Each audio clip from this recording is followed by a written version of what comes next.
Hi guys, मैं हूं आकाश और आज हम जानने वाले हैं कि आखिर कैसे जियो धीरे धीरे एयरटेल को खत्म कर रहा है। और एक ऐसी कंट्री जहां पर अगर आपने टाटा बाय बाय बोल दिया तो आपको सीधा टाटा करके जेल में डाल दिया जाएगा। साथ साथ क्या कभी आपने सोचा है कि आखिर कैसे इंडियन स्ट्रीट डॉग्स आपको लखपति बना सकते हैं? मिलेगा सबका जवाब। चलिए शुरू करते हैं आज के नॉलेजेबल अध्याय को। Fact number 16।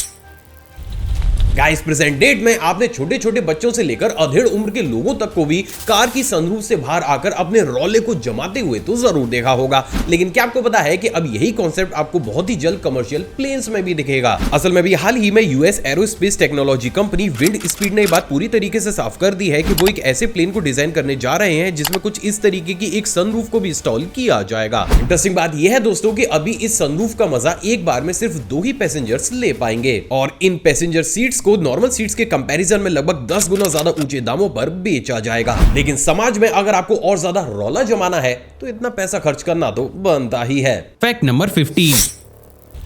दोस्तों, हम सभी को मालूम है कि कैसे घर के या फिर ऑफिस के छोटे मोटे काम करने के लिए बहुत से रईस ज्यादा एआई पावर्ड रोबोट को हायर कर लेते हैं। लेकिन क्या आपको पता है कि अब ये चीज सिर्फ छोटे मोटे काम तक नहीं बल्कि कंपनी चलाने तक पहुंच चुकी है। असल में मैं बात कर रहा हूं दुनिया की सबसे पहली एआई सीईओ मीका की, जिसे अभी हाल ही में डिक्टेटर नाम की कंपनी का आधिकारिक सीईओ और चेहरा बना दिया गया है। अब कहानी में सबसे बड़ा ट्विस्ट यह है दोस्तों कि जिस समय मीका और इसके डेवलपर को अप्रिशिएट किया जा रहा था, इससे हजारों किलोमीटर दूर यानी कि साउथ कोरिया में एक एआई पावर्ड रोबोट के द्वारा एक एम्प्लॉय को ही खत्म कर दिया गया। असल में इस रोबोट में आई एक टेक्निकल एरर के चलते जब इसे ठीक करने के लिए एक मैकेनिक को इसके पास भेजा गया तो उस एआई पावर्ड रोबोट ने उस इंसान को एनिमी समझकर एक ही झटके में उसे खत्म कर दिया। और इसी के साथ ही हमारे सामने 2 सबसे बड़े क्वेश्चन खड़े हो जाते हैं। पहला तो हम इन तरीके के रोबोट्स को हायर करके दूसरे लोगों को बेरोजगार बना रहे हैं और साथ ही साथ इन तरीके के रोबोट्स हमारे लिए किसी भी मायने में सेफ है ही नहीं। तो फिर आखिर ऐसे में क्या हाईटेक दिखने की आड़ में इन तरीके के रोबोट्स को हायर करना सही है या फिर गलत? आपको क्या लगता है? आप अपनी नीचे कमेंट सेक्शन में दीजिएगा जरूर। Fact number 14। गाइस, आपने भी मार्केट में आने वाले आमंड शेक, चॉकलेट शेक या फिर अलग अलग तरीके के शेक तो जरूर पिए होंगे, लेकिन क्या कभी आपने इन शेक्स को माइक्रोस्कोप से देखा है? दोस्तों, अभी आपकी स्क्रीन पर आपको एक आमंड शेक की माइक्रोस्कोपिक वीडियो दिख रही है जिसमें बेहद साफ तौर से देख सकते हैं कि कैसे इस शेक में कैसे मिल्क और आमंड की प्रॉपर्टी होने के साथ साथ थोड़ी सी क्वांटिटी में बैक्टीरिया भी मौजूद होते हैं। हालांकि ये बैक्टीरिया हमें बिल्कुल भी हार्म नहीं पहुंचाते हैं, लेकिन अगर इन तरीके के शेक को आप एक्सपायर होने के बाद कंज्यूम करते हैं तो क्योंकि इन बैक्टीरिया की क्वांटिटी काफी ज्यादा बढ़ जाती है तो उस केस में ये आपके स्टमक को इन्फेक्ट कर सकते हैं। सो फाइनली आज आपने एक बेहद ही सिंपल सी चीज को एक बेहद ही अलग अंदाज में तो जरूर देखा है। Fact number 13। गाइज, अगर हमें कहीं से भी जाना होता है तो हम उसके लिए टाटा शब्द का इस्तेमाल करते हैं, लेकिन क्या आपको पता है कि अगर आपने यही काम यूएसए में कर दिया तो आपको सीधा जेल की हवा तक खानी पड़ सकती है। असल में टाटा शब्द को खुद इंग्लिश डिक्शनरी से ही लिया गया है जिसका की मतलब साधारण लैंग्वेज में अलविदा होता है। लेकिन आप ये जानकर दंग रह जाएंगे, लेकिन साल 1889 के बाद इसे वहां पर एक डर्टी स्लैंग की तर्ज पर इस्तेमाल किया जाने लगा, यानी कि साधारण शब्दों में प्रेजेंट डेट में वहां पर इसे एक गाली की तर्ज पर लिया जाता है। अब अजीब बात यह है दोस्तों कि प्रेजेंट डेट में ये चीज यूएसए में इतनी ज्यादा बढ़ चुकी है कि अगर आपने बाई चांस गलती से यूएसए में किसी को भी टाटा बोल दिया तो सिर्फ इसी बात के चलते हुए वो आपको पुलिस के हवाले कर सकता है। तो गाइस, इन फ्यूचर कभी भी आप यूएसए में जाएं तो इस शब्द का इस्तेमाल तो भूल कर भी ना करें। Fact number 12। गाइस, आपने भी प्रेजेंट डेट में पेशेंट्स के लिए बनाए जाने वाले स्ट्रेचर्स तो जरूर देखे होंगे, लेकिन क्या आपको पता है कि साल 1940 में इसी सेक्टर में हम प्रेजेंट डेट से भी ज्यादा एडवांस थे? असल में बहुत ही कम लोगों को ये मालूम होगा, लेकिन साल 1940 के आसपास बहुत सी वेस्टर्न कंट्रीज में नॉर्मल व्हील वाले स्ट्रेचर्स की जगह कुछ इस तरीके के हवरिंग स्ट्रेचर्स को बनाकर तैयार किया जाता था, जिसमें एक बार में एक नहीं बल्कि 2 पेशेंट्स को लिटाकर एक जगह से दूसरी जगह बेहद ही आसानी से ले जाया जा सकता था। अब अमेजिंग बात यह है दोस्तों कि स्ट्रेचर्स ना सिर्फ काफी एडवांस थे बल्कि इन्हें यूज करना भी काफी ज्यादा इजी हुआ करता था। बट अनफॉर्चुनेटली क्योंकि उस समय लोगों ने इस टेक्नोलॉजी के ऊपर ध्यान दिया ही नहीं तो आगे चलकर ये टेक्नोलॉजी कहीं पर गुम हो गई और इसलिए आज भी हम वही ट्रेडिशनल व्हील वाले स्ट्रेचर्स का इस्तेमाल कर रहे हैं। अजीब लेकिन सच। Fact number 11। गाइस, क्या आपको पता है कि स्कॉटलैंड में मौजूद लॉक नेस रिवर में एक ऐसा मरीन मॉन्स्टर भी मौजूद है जो कि अपने आप में 20 फीट लंबा है। वेल अब ऐसा मैं नहीं बल्कि स्कॉटलैंड के लोग मानते हैं। असल में अकॉर्डिंग टू स्कॉटिश पीपल साल 1933 में इस फोटो को क्लिक किया गया था जिसमें सबसे पहली बार लॉक नेस मॉन्स्टर को कैप्चर किया गया। हालांकि इसके बाद से हर दिन हजारों लोग इसी मॉन्स्टर को देखने हर रोज इसी उम्मीद से इस लेक के पास आते हैं, लेकिन उन्हें आज तक भी ये मॉन्स्टर दोबारा से नहीं देखा है। वहीं क्या आपको बताया गया अभी हाल ही में दोबारा से साल 2023 में कुछ इस तरीके से इस मॉन्स्टर को कैप्चर किया गया है। हालांकि ये इमेज स्कॉटलैंड गवर्नमेंट के सामने आई है, तब से उन्होंने दोबारा से इस लोकेशन की पड़ताल करना शुरू कर दिया है। लेकिन अगर बाई चांस कुछ इस तरीके का मरीन मॉन्स्टर अगर हकीकत में इस दुनिया में मौजूद है तो नो डाउट ही हम सभी के लिए एक बहुत बड़ा खतरा जरूर है। Fact number 10। दोस्तों नॉर्मली एक इंसान का देहांत हो जाने के बाद या तो उसे जला दिया जाता है या फिर उसको दफना दिया जाता है, लेकिन क्या आपको पता है कि इस दुनिया में एक ऐसी जगह भी मौजूद है जहां पर किसी भी इंसान के देहांत के बाद या तो उसके साथ बैठकर कॉफी पी जाती है या फिर जिंदगी भर खाना खाया जाता है। असल में गाइस मैं बात कर रहा हूं Saint Kitts and Nevis country की, जहां पर मौजूद एक समुदाय के ट्रेडिशन के अनुसार जब भी उनके घर से किसी भी इंसान का देहांत होता है तो वो उसके लिए एक स्पेशल केमिकल और मेथड का इस्तेमाल करते हुए उसकी बॉडी को प्रिजर्व करके कुछ इस तरीके से कॉफी टेबल या फिर डाइनिंग टेबल के अंदर ही रख देते हैं। अब इंटरेस्टिंग बात यह है दोस्तों कि समुदाय की परंपरा के अनुसार ये लोग पूरी ही जिंदगी इस टेबल के अलावा किसी दूसरी टेबल का इस्तेमाल कर ही नहीं सकते हैं और यही चीज वास्तव में इस ट्रेडिशन को काफी ज्यादा अजीब जरूर बना देती है। Fact number 9। गाइस क्या आपको पता है कि प्रेजेंट डेट में इंडिया में विराट कोहली और रणवीर सिंह दो ऐसे सेलिब्रिटी या फिर पब्लिक फिगर है जो कि एडवर्टाइजमेंट करने के लिए काफी मोटी रकम यानी कि हर एक ऐड के 3 से 4 करोड़ रुपए चार्ज करते हैं और नॉर्मली वो ऐड 20 से 30 सेकंड का होता है। लेकिन इससे उलट क्या आपको पता है कि प्रेजेंट डेट में चाइना में एक ऐसा डिजिटल इन्फ्लुएंसर भी उभर के सामने आया है जो कि एडवर्टाइजमेंट के मामले में सिर्फ 2 से 3 सेकंड का ही एडवर्टाइजमेंट करता है और उसके लिए 3 से 4 करोड़ रुपए नहीं बल्कि 10 करोड़ रुपए चार्ज करता है। असल में गाइस मैं बात कर रहा हूं जेंग जियांग की, जो कि प्रेजेंट डेट में चीन में इतनी ज्यादा फेमस हो चुकी है कि ये कुछ इस तरीके से अलग अलग प्रोडक्ट्स के 2 से 3 सेकंड एडवर्टाइजमेंट करने के लिए ही हर एक कंपनी से मिनिमम 10 करोड़ रुपए चार्ज करती है। इंटरेस्टिंग बात यह है दोस्तों कि सिर्फ इसी चीज की वजह से इनके नाम एक ऐसा अनबिलीवेबल सा वर्ल्ड रिकॉर्ड कर दिया गया है जिसे नो डाउट हर एक इन्फ्लुएंसर या फिर पब्लिक फिगर अपनी लाइफ में कभी ना कभी जरूर तोड़ना चाहेगा। मतलब भाई इतने पैसे का करते क्या हो। Fact number 8। बच्चे दो ही अच्छे। गाइज आपने भी ये लाइन बहुत सी बार तो जरूर सुनी होगी, लेकिन क्या आपको पता है कि एक दीमक इस लाइन से कोसों दूर रहती है? क्यों?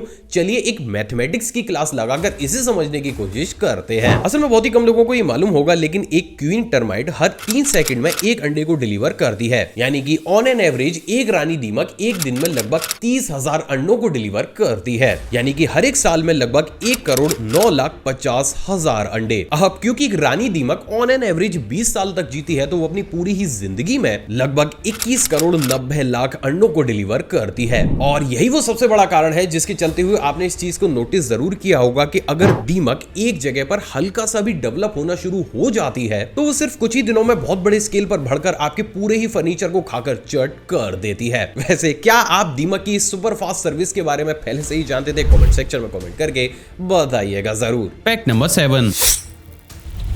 दोस्तों इस पेंटिंग को देखिए जिसे woman with a watch painting के नाम से जाना जाता है। और इस पेंटिंग को देखने के बाद अब आप मुझे बताइए कि अगर मैं आपसे कहूं कि आपको इस पेंटिंग को खरीदना है तो उसके लिए आप ज्यादा से ज्यादा कितना पे करेंगे? आई थिंक आप में से बहुत से लोग 10,000 या फिर मैक्सिमम 20,000 तक पे कर देंगे।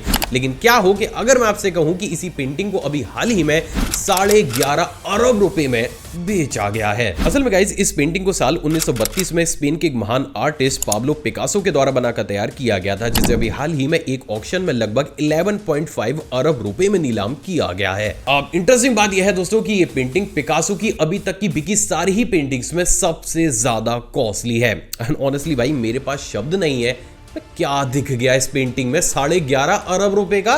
Fact number 6। गाइस अगर आप किसी भी टर्टल को व्हाइट शूज के बीच में छोड़ देंगे तो वो सारे ही व्हाइट शूज को छोड़कर उसमें मौजूद सिर्फ और सिर्फ ब्लैक शू के ऊपर ही अटैक करेगा। और ये चीज सिर्फ शूज तक ही सीमित नहीं है। एक्चुअली में एक टर्टल जब भी किसी भी ब्लैक चीज को देखता है तो वो सारे ही काम छोड़कर उस पर अटैक करना शुरू कर देता है। तो फिर अगर ऐसे में ये सवाल तो जरूर खड़ा होता है कि आखिर एक टर्टल की ब्लैक कलर से ऐसी दुश्मनी ही क्या है। असल में टर्टल जब काफी ज्यादा छोटे होते हैं तो उनके शैल इतने ज्यादा हार्ड नहीं होते, तो अक्सर इन पर ब्लैक रेबन बर्ड अटैक करती रहती है। सिर्फ इतना ही नहीं बल्कि बहुत सी बार तो वो उनके अंडों को चुरा कर भी ले जाती है, जिसके चलते हुए इन सभी टर्टल्स को शुरुआती दौर से ब्लैक कलर से एक तरीके से नफरत ही हो जाती है और उन्हें ब्लैक कलर की कोई भी चीज अपना शिकार लगने लगती है और इसलिए वे खुद को प्रोटेक्ट करने के लिए अगर ब्लैक कलर की किसी भी चीज को अपने आसपास देखते हैं तो वो सीधा का सीधा उस पर जाकर अटैक करने लगते हैं। तो गाइस, आज अगर आपने कुछ नया जाना हो तो इस वीडियो पर एक लाइक और शेयर जरूर कीजिएगा। Fact number 5।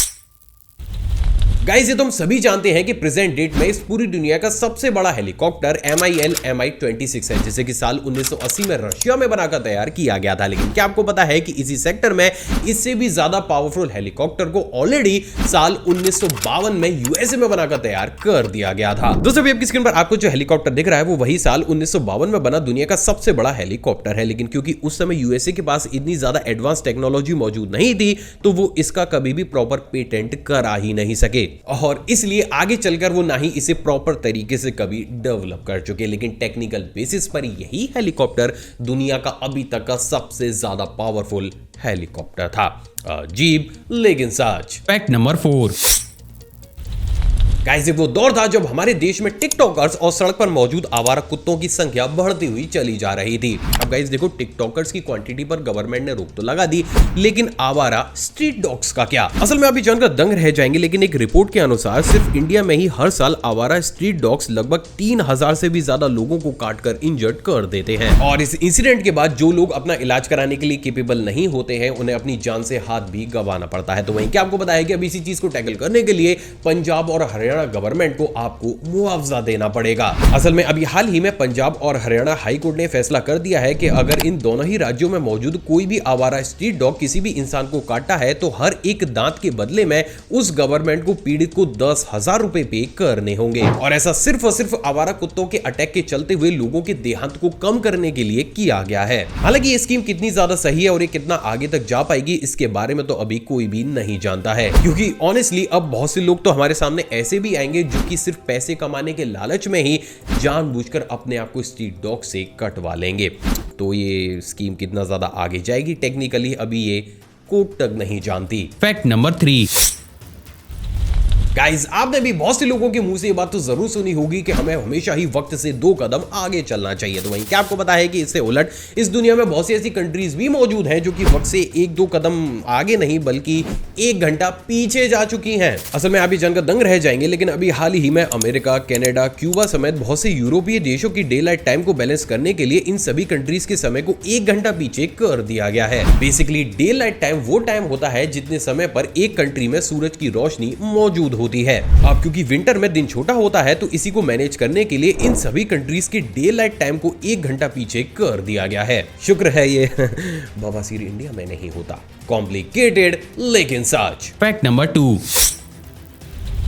दूसरा फैक्ट करंट अफेयर की टच पर है। क्या आपको पता है कि अभी हाल ही में नासा ने चांद पर जाने के बाद इंसानों के द्वारा चलाए जाने वाले रोवर की टेक्नोलॉजी के ऊपर काम करने के लिए बिहार की स्टूडेंट गोपाल जी को अपने मून मिशन में शामिल कर लिया है और ये चीज हर भारतीय के लिए किसी गर्व से कम नहीं है।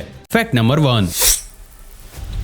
आखिर कैसे एयरटेल धीरे धीरे जियो को खत्म कर रहा है? असल में गाइस, भले ये चीज आपको सुनने में अभी काफी ज्यादा अजीब लग रही हो, लेकिन जिस तेज स्पीड के साथ एयरटेल प्रेजेंट डेट में आगे बढ़ता हुआ चला जा रहा है वो दिन अब दूर नहीं कि अगर ये सारी चीजें ऐसी ही चलती रही तो आगे चलकर आपको जियो के कस्टमर्स लगभग ढूंढने से ही 1-2 नजर आए।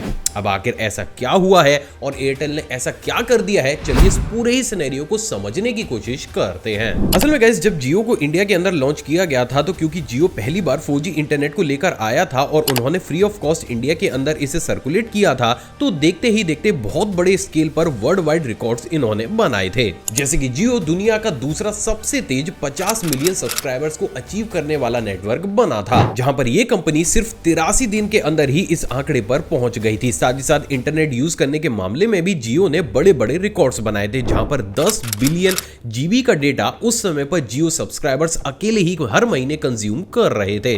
लेकिन क्या आपको पता है कि यही बड़े बड़े वर्ल्ड रिकॉर्ड्स अब प्रेजेंट डेट में जियो को खत्म करने का काम कर रहे हैं? कैसे? चलिए इसे थोड़ा सा लॉजिकल वे में समझने की कोशिश करते हैं। असल में गाइस जब जियो ने मार्केट के अंदर एंटर किया था तो शायद खुद जियो को भी इस बात का अंदाजा नहीं था कि वो इतनी जल्दी इतने बड़े स्केल पर मार्केट को कैप्चर कर लेंगे। अब क्योंकि इंडिया के अंदर इतना बड़ा मोबाइल यूजर बेस जियो के अंदर सिर्फ कुछ ही दिनों में पहुंच गया, तो जियो के पास कभी भी इतना बड़ा इंफ्रास्ट्रक्चर मौजूद था ही नहीं कि वो इतने ज्यादा कस्टमर्स को कभी भी प्रॉपर सर्विस दे पाए, जिसके चलते हुए इनिशियल स्टेज पर जियो ने रेवेन्यू भी अच्छा खासा कमाया और बड़े बड़े आंकड़े दिखाकर सारी टेलीकॉम कंपनीज को साइड कर दिया। लेकिन वही बात अगर सर्विस की जाए तो तब तो छोड़िए, प्रेजेंट डेट में भी इंडिया के अंदर कोई भी ऐसी टेलीकॉम कंपनी मौजूद नहीं है जो कि इतने बड़े सब्सक्राइबर बेस को आज भी प्रॉपर सर्विस एक झटके में दे पाए। और यही चीज कहीं ना कहीं एयरटेल के लिए वरदान साबित हुई, क्योंकि एक तो एयरटेल को अपने नेटवर्क को 4G में अपग्रेड करने का टाइम मिला, साथ ही साथ एयरटेल पर वो यूजर धीरे धीरे करके पहुंचे जो कि जियो की 4G सर्विस से फ्रस्ट्रेट हो चुके थे, जिसके चलते हुए एयरटेल पर 4G सब्सक्राइबर बेस का बर्डन एक झटके में नहीं